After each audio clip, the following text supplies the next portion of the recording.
انسان کو اپنا محاسبہ کرنا چاہیے، سیلف ایویلویشن یا جس کو سیلف اکاؤنٹیبلٹی کہتے ہیں، اس پروسیس سے انسان کو آف اینڈ آن اپنے آپ کو گزارتے رہنا چاہیے۔ یہ اس کی نفسیاتی اور جسمانی صحت دونوں کے لیے بہت اچھا ہوتا ہے۔ اب اگر آپ کسی خانقاہ میں بیت ہیں یا کسی تنظیم سے وابستہ ہیں، کسی کو آپ نے اپنا پیر، سجادہ، صاحبزادہ بنا رکھا ہے، یا کوئی آپ کے لیے پیشوا، قائد اور رہنما کا درجہ رکھتا ہے، ٹھیک ہے، دنیا کے اندر سب چیزیں ہیں۔ سوال یہ ہے کہ کہیں آپ ان کی شخصی عقیدت کی کسی ایسی انتہا پہ تو نہیں چلے گئے جہاں آپ کی اپنی عقل ہی معوف ہو گئی ہے۔ دین فطرت اسلام یہ کبھی کہیں کسی صورت میں نہیں کہتا کہ آپ اپنی ذاتی عقل کو کسی شخصی عقیدت میں بالکل معوف کر دیں، زیرو کر دیں اور اس کا استعمال نہ کریں۔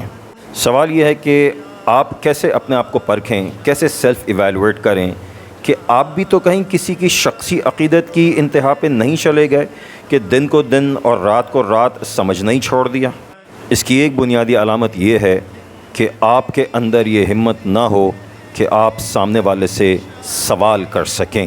کیا آپ سوال کر سکتے ہیں ان لوگوں سے کہ ان کا سورس آف انکم کیا ہے، ان کے مہینے کے بجٹ کیا ہیں، ان کے اخراجات کہاں سے اور کیسے پورے ہوتے ہیں؟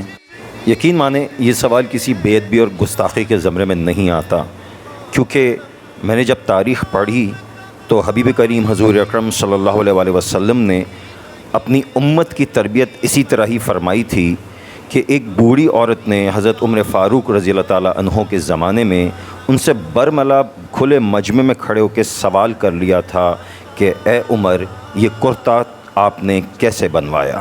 تو کیا ہم ہمت نہیں کر سکتے یہ پوچھنے کی کہ یہ جو آج ہمارے اوپر پیر، سجادے، صاحبزادے، بڑے بڑے پیشوا، رہنما، قائدین جو زندگی گزار رہے ہیں، اس کے پیچھے اس کی سورس آف انکم کیا ہے؟ بڑا بنیادی سوال ہے جو دودھ کا دودھ اور پانی کا پانی کر سکتا ہے۔ Thank you very much.